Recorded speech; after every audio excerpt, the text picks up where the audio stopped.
I had always believed that rock bottom would come with sirens or screaming, maybe even a dramatic thunderstorm.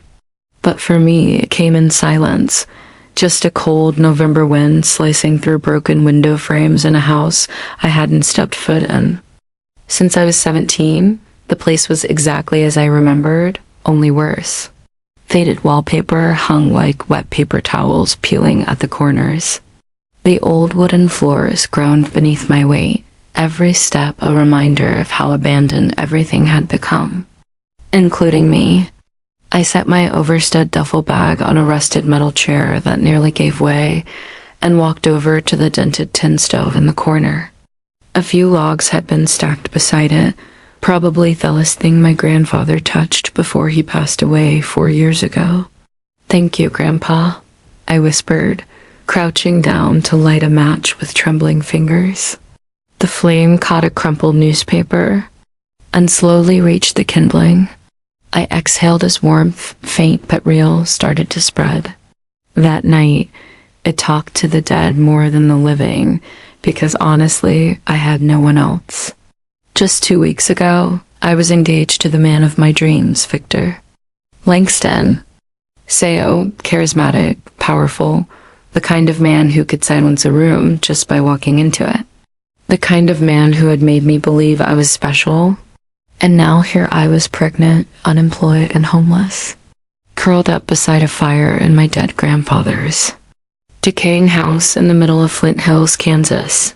Some fairy tale. My hands were still shaking when I pulled the sleeves of my coat over my fingers and sat cross-legged near the stove. Tears welled up, but I refused to let them fall at first. I stared into the small dancing flames until they blurred, until the sobs came anyway, racking my chest and clawing up my throat. I didn't cry quietly. I cried like something had been ripped out of me because something had. I cried until I had nothing left, until the fire crackled loud against the silence. Then I sat there empty, waiting for the numbness to take over. It was so cold that even inside I could see my breath. The lights didn't work. I checked every switch. I tried the breaker box, nothing. So I lit a candle I found in a drawer, pulled out a half-eaten sandwich from my bag, bought with the last $10 I had, and chewed without tasting. My stomach wasn't hungry, but I ate because I needed to survive. The shadows crept longer against the walls, and I couldn't shake the memory of just days ago, sitting in a fine dining restaurant in Topeka, sipping champagne while flipping through wedding catalogs with Victor, laughing, blushing when he kissed my hand across the table. I slept in my old childhood bedroom that night, fully clothed, curled up on top of a dust-covered mattress, too exhausted to change the sheets. Every creak of the wind outside felt like something closing in.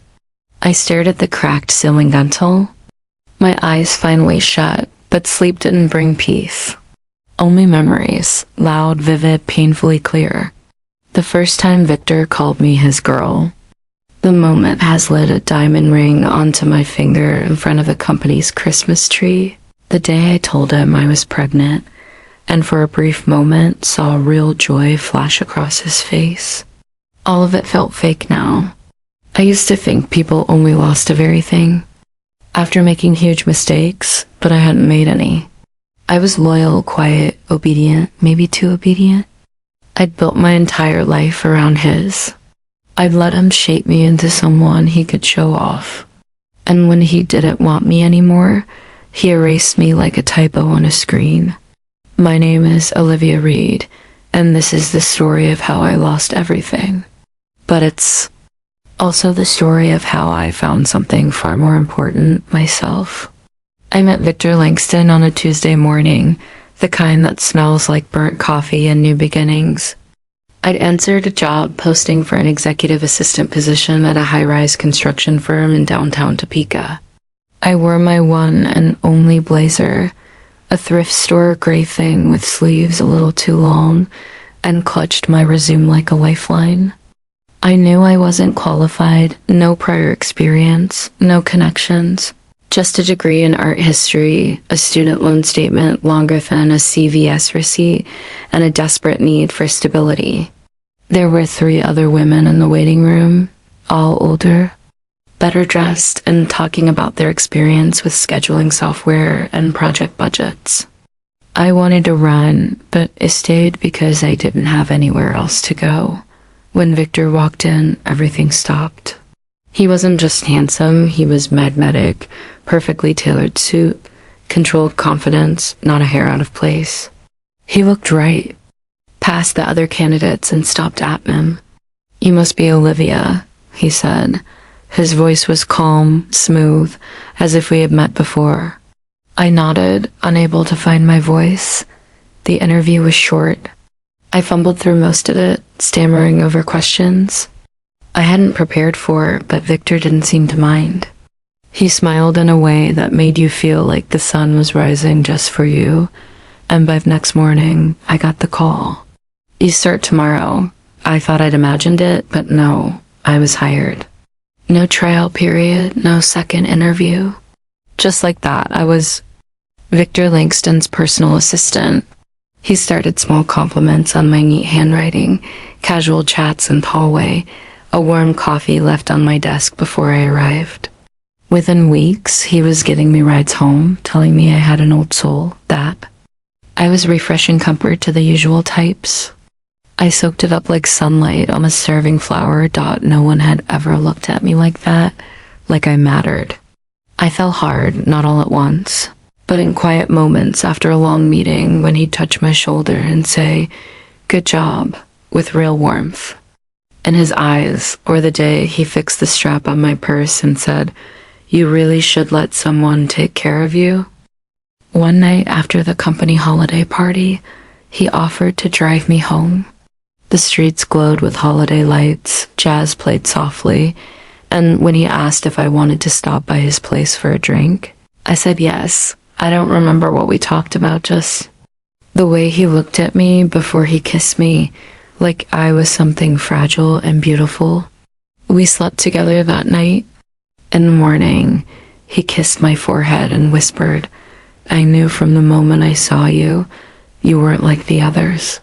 After that, I belonged to him.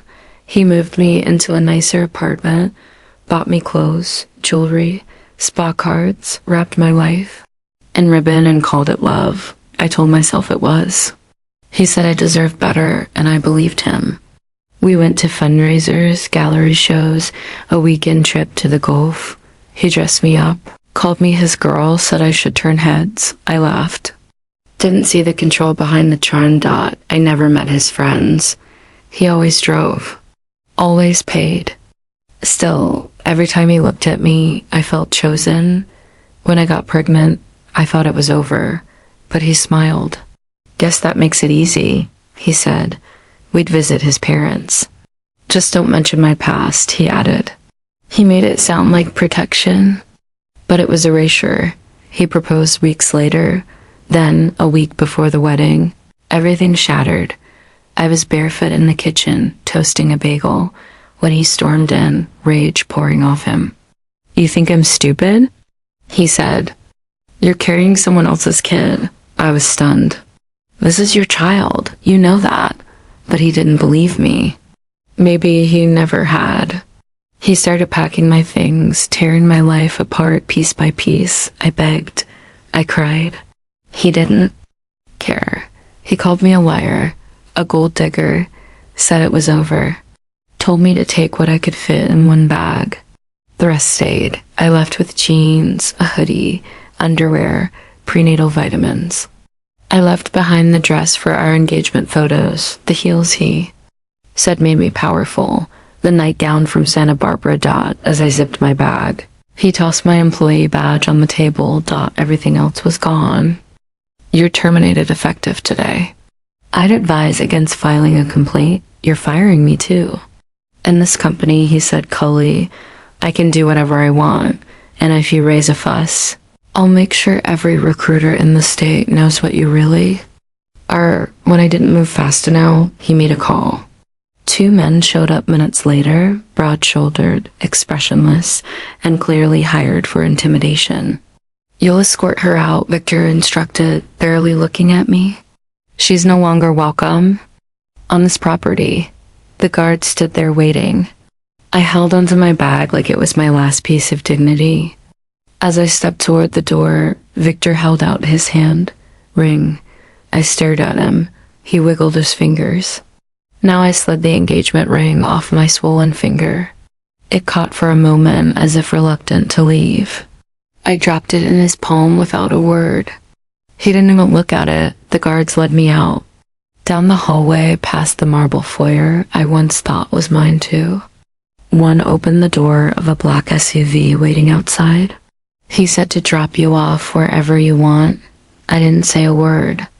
I didn't have the strength. The car pulled away. The city passed me by in a blur. And for the first time in my life, I had nowhere to go. I didn't cry in the car. Not once. Not when they dropped Netwo blocks from Katie's apartment in the freezing wind. Not when I dragged my duffel bag up 3 flights of stairs with no fingers and a burning throat. I held it together like someone watching her own life through a glass window.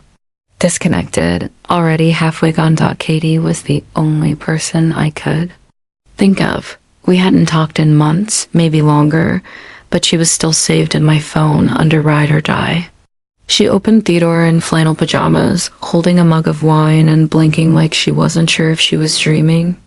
"Olivia," she said, confused. Then she saw the bag, my face, the look in my eyes. "Oh God," she whispered. "What happened?" I didn't answer. I just stood there. A silence so raw hung between us. It said everything. She let me in. Her apartment was small, cluttered, warm. We sat at her kitchen table under dim lighting. She poured me tea while I stared at my reflection in the window, shocked at how hollow I looked. "You can stay here," she said slowly, carefully, "just for a bit. I mean, I'm about to sublet this place. I'm moving back in with my parents for a while. Work's a mess, but a few nights." "Yeah, of course." I nodded, even though I didn't know what that meant. A few nights. That was all I had. The first evening she was kind, made me pasta, let me borrow her robe. She even cracked a joke about Victor being a walking red flag wrapped in Armani. I forced a laugh. It felt fake. The next morning, she saw the prenatal vitamins on the counter. "You're pregnant." I nodded. She stared for a moment, then sighed. "That bastard." After that, things shifted. She started coming home late, leaving fewer blankets on the couch. She'd make offhand comments like, "Wish I had someone to pay my rent," or "Guess I should have dated a CEO instead of writing ad copy." I didn't blame her. I was an intrusion. I didn't even know how I was anymore. I tried applying for jobs, but the moment I listed my most recent experience at LinkedIn Group, everything stuck cold. "We'll let you know. We'll be in touch." But they never were. One hiring manager was blunt. "Your name came up. Sorry, but the reputation, that's not great. Word is you lied about your qualifications, slept your way into the job. Bit of a liability." I wanted to scream. That wasn't me. That wasn't the truth. But in the eyes of this world, Victor Langston spoke gospel, and I was just a footnote he erased. After 3 rejections in 1 week, I stopped putting on makeup. My inbox was filled with unread job alerts. I knew none of them would matter. Then came the day I broke. It started like any other gray, meaningless Tuesday.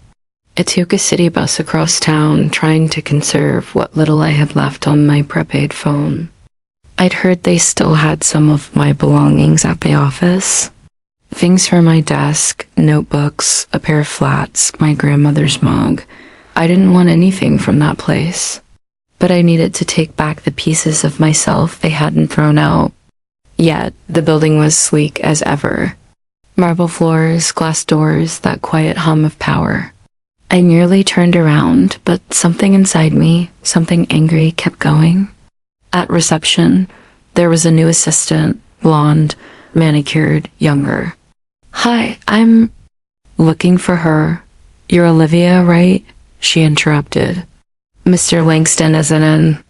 I'm not here for him, I say, my voice low. I used to work here. I just came to pick up a few personal things. She looked at me like I was a cautionary tale. The girl they all whispered about in the break room. I don't know anything about that, she said. Let me ask someone. A minute later, Tamara from accounting appeared. She used to laugh at my jokes over stale coffee and dry donuts. Now she barely met my eyes.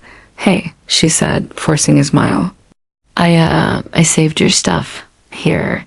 She handed me a small box, the kind they use for printer paper. It was late, pathetic. Thanks. I whispered. That should have been it. I should have left. But just then, Victor walked in. He froze when he saw me. I saw something flicker across his face. Not guilt, not even surprise, just irritation. I turned and walked straight into his office, shutting the door behind him. I stood there for a beat, then another. Then I walked after him. Victor, I said, knocking once. Open the door. Silence, Victor, I yelled. You don't get to do this. You don't get to destroy my life and hide behind your door. The new assistant gasped. Tamara, back it away. I started banging. You coward. Open it. Say it to my face. Still nothing. Security was called, or maybe they weren't. I honestly don't know. I kept shouting, crying, screaming things I wouldn't remember. Later, eventually, someone grabbed my arm. Then another. You need to leave, miss, someone said.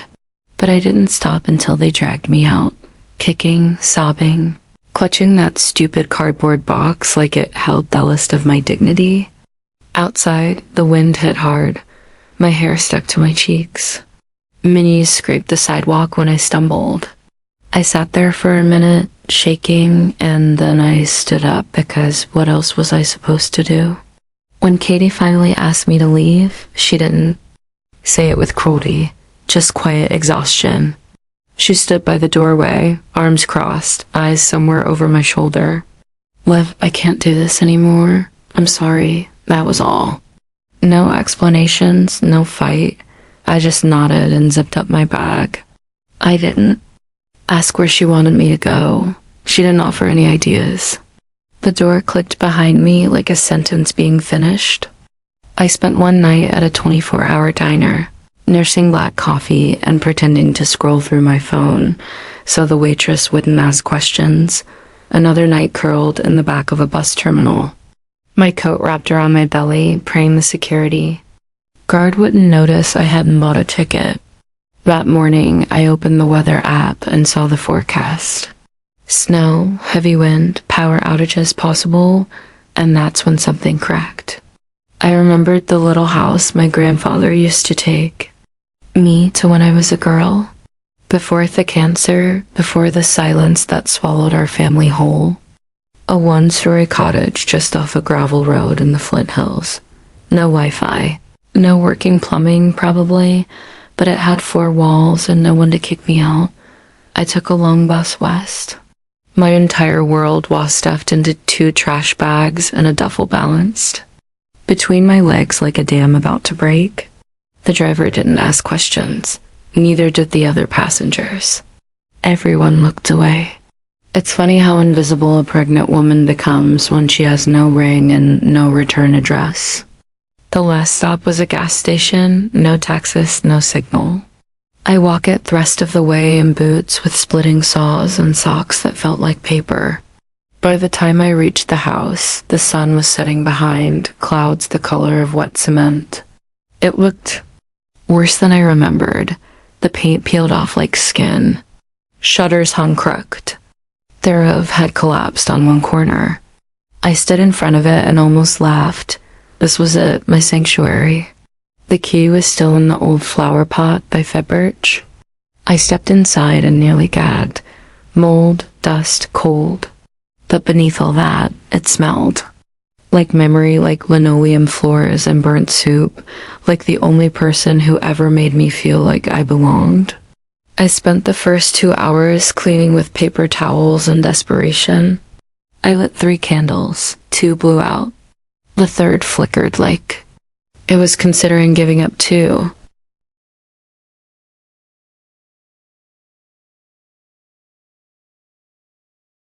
There was no mattress, only an old cot folded in the corner.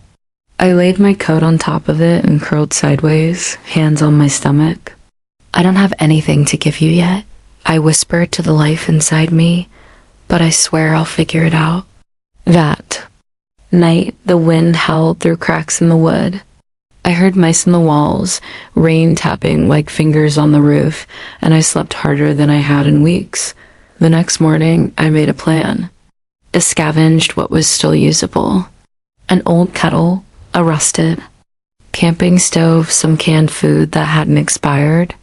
I boiled water over a fire pit in the backyard. I washed my face in the freezing runoff from the hill. I made lists in a half-eaten notebook I found in the kitchen drawer. Fix the roof, patch windows, find a doctor, figure out money. There was no reception, no internet, no noise. Just me, the trees, and the sound of birds that didn't care I'd lost everything. I found the old mailbox rusted shut. Inside it was a single yellow envelope dated 5 years ago, my name on the front. It was from my grandfather, a letter I'd never received. His handwriting looked older, shakier than I remembered. Livy, if you're reading this, it means you finally came back. I always hoped you would. This house, it's not much, but it's yours. Do what you want with it. Tear it down, rebuild it, live in it. Just know you're never as alone as you think you are. Love you forever, Grandpa. I held the letter to my chest and sobbed until the sun broke through the clouds and spilled light across the chipped floorboards. That week, I found an old broom. I cleared out broken glass and dragged the torn curtains down. I opened every window and let the cold air scrub the bitterness from the walls. Each chore was like peeling away a version of me I didn't recognize anymore. By Friday, I started hearing my own voice again. Not the voice Victor had tried to erase. Not the one job interviews ignored. My voice clear, determined, quietly furious. I hadn't vanished, I'd just been buried. And now I was digging myself out. The snow came hard that night, thick, fast, wind-blown sheets that buried the front steps by morning. I woke up to a world silenced in white. Even the trees looked stunned. Branches weighed down like bowed heads. I boiled water on the rusted stove for oatmeal, then bundled myself in every piece of fabric I could find. My coat, a flannel shirt I'd used as a curtain, even a towel draped like a scarf. The cold had teeth now, real ones. It bit at my knuckles and crept down my spine like an echo of something ancient. I was just about to seal the front door with duct tape, my late stout attempt at insulation, when I heard it. Footsteps, crisp, measured, coming up the gravel road that no one used anymore. I froze. No one knew I was her. Not Katie, not Victor, not even the landlord. I never called back. For a second, my mind scrambled toward the worst possibilities. A debt collector, someone from Victor's circle, a stranger with bad intentions. But then I saw him, a man, maybe mid-30s, wrapped in a thick car jacket and snow boots, face half covered with a scarf. He was carrying a grocery bag in one hand and a shovel in the other.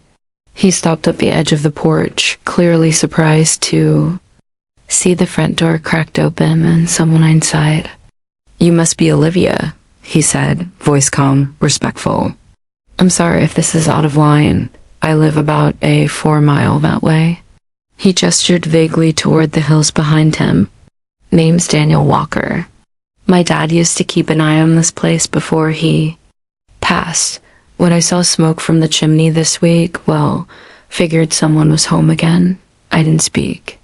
My grip on the doorknob tightened. He must have sensed it because he raised both hands slightly, still holding the bag and the shovel. "I'm not here to bother you. Just wanted to drop this off. Some food, bottled water, a few essentials. Storm's getting worse and the power lines are already acting up. I figured better safe than sorry. He placed the bag gently on the porch, backed up 2 steps. "I'll be on my way," he added. No pressure, just welcome back, I guess, and then turned. That was it. No lingering, no questions, no awkward small talk. Just a neighbor showing up with food and walking away into the snow. I didn't move for a long time. I stared at the brown paper bag like it might vanish if I blinked.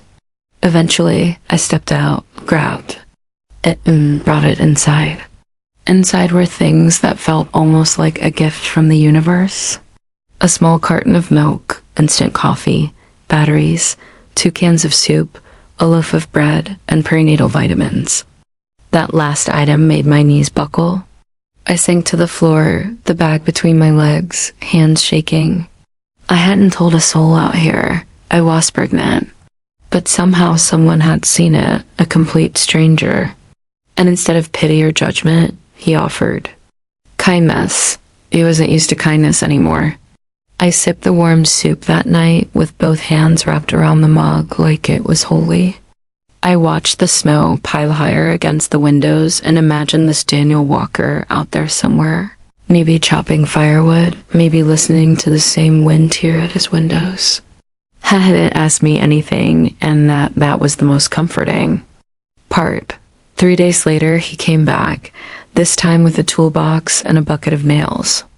"Roof needs patching," he said simply, standing at the edge of the porch again, as if waiting for me to tell him to go. I didn't. I just nodded. "I can help." We worked mostly in silence. I handed him tools, held boards in place while he hammered, swept away the mess while he reinforced the loose shingles. He never pried. Not once did he ask why I was here or who I was running from or what kind of woman ends up pregnant and alone in a half-collapsed house during a Kansas winter. Instead, he just showed up. That became our rhythm. Every few days, I'd knock on the door, a short conversation, a small gesture, firewood, plumbing advice, once even a code in my size. And slowly something inside me thawed. Not trust, not yet, but something adjacent to it. Hope maybe not that everything would magically fix itself, but that no everything had to stay broken. And for the first time in a long time, I started thinking beyond survival. I started imagining a life where I could make this house whole again, where I could raise my baby surrounded by trees and sky and quiet, where kindness wasn't a currency, just something people did. And maybe, just maybe, I didn't have to do this. Alone, when the letter from my attorney arrived, I sat with it in my lap for a long time before opening it. My name, clean and printed in bold, looked foreign against the cream envelope, like it belonged to someone more put together, someone who still ironed her clothes and wore lipstick to brunch. But it was mine, and it meant the court date was set. I was going back to Topeka, back to Victor, back to everything I had worked so hard to survive. Daniel offered to drive me, but I said no. I needed to walk into that building by myself. I needed to feel every step, every tile beneath my boots, every second of that cold morning air slicing through my coat. I didn't want anyone else's strength. I wanted my own. The courtroom was, as I remembered it, gray, impersonal, sterile. Victor's lawyer stood polished and smug. Flipping through papers like this was just another easy win. And Victor, he didn't even look surprised to see me, just mildly inconvenienced, like someone who had been asked to return a package that was already out of sight and out of mind. But I looked different. I wasn't the woman he discarded 6 months ago, dazed and bleeding in a marble kitchen. I wasn't the girl who sobbed into her engagement dress after reading a cold, legal termination of a relationship he had reduced to asset transfers and NDAs. I was Olivia Reed, and I had receipts, literal ones, because for the past 4 months, I hadn't just been hiding in a crumbling house in Flint Hills. I had been documenting every false claim in his financial disclosures, every forged signature in the prenup amendment he'd filed while I was in the hospital, Every company expense classified to keep assets out of the divorce. And the big N, a transfer of $150,000 to an offshore account created 3 days before he served me with papers in someone else's name, a name I recognized, his new girlfriend. When I handed those documents to my attorney, I saw Victor flinch for the first time. It was subtle, just a twitch at the corner of his mouth, but I saw it. His lawyer scrambled, asked for a recess, denied. I sat with my back straight and my hands folded. I didn't smile. I didn't cry. I didn't even blink because this was the moment I had rebuilt myself for. The judge, a middle-aged woman with sharp eyes and zero tolerance for theatrics, took one look at the timeline and said the words I've been waiting to hear. These discrepancies indicate an intent to conceal marital assets. The court finds sufficient cause to freeze the defendant's accounts pending further investigation. Victor's jaw tightened. His eyes, always so confident, flicked to mine for just a second.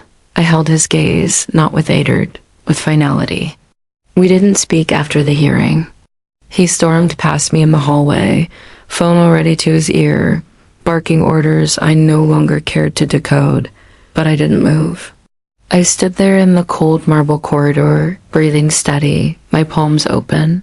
My chest light thought it wasn't about revenge anymore. It was about justice, about making sure that child growing inside me never had to wonder if her mother had fought for her, and I had with everything I had left. Later that week, the bank confirmed the account freeze. My portion of the marital estate, what Victor had tried to cheat me out of, would be returned. Not all at once, not easily, but it was coming, and with it came something more valuable, closure. I didn't want his money. I wanted the truth to be seen, and for once it had been. I returned to Flint Hills under a gray sky and light snow. Daniel met me halfway down the drive, shovel in hand, eyes searching mine without asking a thing. I take it you won, he said, smiling just enough to crinkle the edges of his eyes. I did, I said softly, but it doesn't feel like a win. He nodded, then gestured toward that birch. That's okay. Sometimes it just needs to feel like a clean slate. I looked at the house behind him. It still needed work. New windows, a better roof, fresh paint. But for the first time since I arrived, it felt like mine, like something I could build on, not just slide in. And I realized then winning doesn't always look like standing over someone who wronged you. Sometimes it looks like walking away without needing to look back. The baby came on a Sunday morning, just as the frost began to settle across the fields like powdered sugar. I had spent the night tossing and turning, not out of pain, but anticipation. The quiet kind that settles into your bones when something is about to change forever. Her cry was sharp, immediate, demanding. She entered the world, not with a whimper, but a roar just like her mother had in a different way. I held her against my chest, skin to skin, and I whispered her name into the soft curls with the crown of her head. I had chosen it months ago in the silence of a crumbling farmhouse with only the crackle of the stove for company. Her name was Hope, not because I needed to be poetic, but because that's what she was, even before she existed. Dr. Hayes smiled gently as handed me the paperwork. She's healthy. You're both going to be just fine, Olivia. Those words, you're going to be fine, landed differently now. They weren't empty encouragements, they were the truth. I had proof in my arms, all 5 pounds of it, eyes like mine. A tiny frown that reminded me of Grandpa Reed. Cassidy brought flowers. Daniel brought fresh-baked cinnamon rolls and pretended didn't. Notice the tears I tried to hide when he asked if I'd picked out a middle name yet. I was thinking, I said slowly, maybe her middle name should be Eleanor. He blinked, surprised. Your mother-in-law? No, I said softly, then looked out the window where the snow had begun to fall in slow, peaceful flakes. The woman who raised my child's father might have failed me. But she did one thing right. She taught me exactly who not to become. Daniel didn't press further. He simply sat beside me, our shoulders touching as we watched the snow coat the world outside in white. I didn't return to Topeka. I had no reason to. Victor and I never spoke again. His assets were divided, his reputation damaged just enough to slow him down but not destroy him. I didn't need him destroyed. I just needed him irrelevant. And he was. Instead, I stayed in Flint Hills. I planted a garden. I sanded down the porch swing. I painted the nursery in worn tones and strung up little white stars across the ceiling. Every nail I hammered, every book I stacked on the shelf, every lullaby I hummed myself while folding tiny onesies. It all stitched me back together in ways I didn't think were possible. A few weeks after Hope was born, I woke up before sunrise and walked outside in my slippers, baby monitor in hand. The air bit at my skin, but I didn't care. I stood at the edge of the porch, breath rising in clouds, and looked across the hills. Everything was still quiet, sacred. That's when I noticed it. On the railing of the porch, written in delicate frost, was her name, Hope. I hadn't done it. Neither had Daniel or Cassidy or anyone I knew. It was just there. Like the universe was saying, yes, this is right, this is yours. I'm not saying life became perfect. There were nights I cried from exhaustion, days the roof still leaked. Weeks I questioned if I was strong enough to raise a child alone, but I was never truly alone again. Hope's tiny fingers wrapped around mine every morning. Her laughter filled the cracks in my spirit. Her presence made my pain feel like a distant echo. I used to think the worst thing in the world was being broken, but it turns out the worst thing is believing you'll never be whole again, because you will. Maybe not in the way you expected. Maybe not with the people you started with, but in time. And in truth, you'll rebuild. I did, and every time I look at her at Hope, I'm reminded some stories don't end with revenge, They begin with it. And then they become something softer, something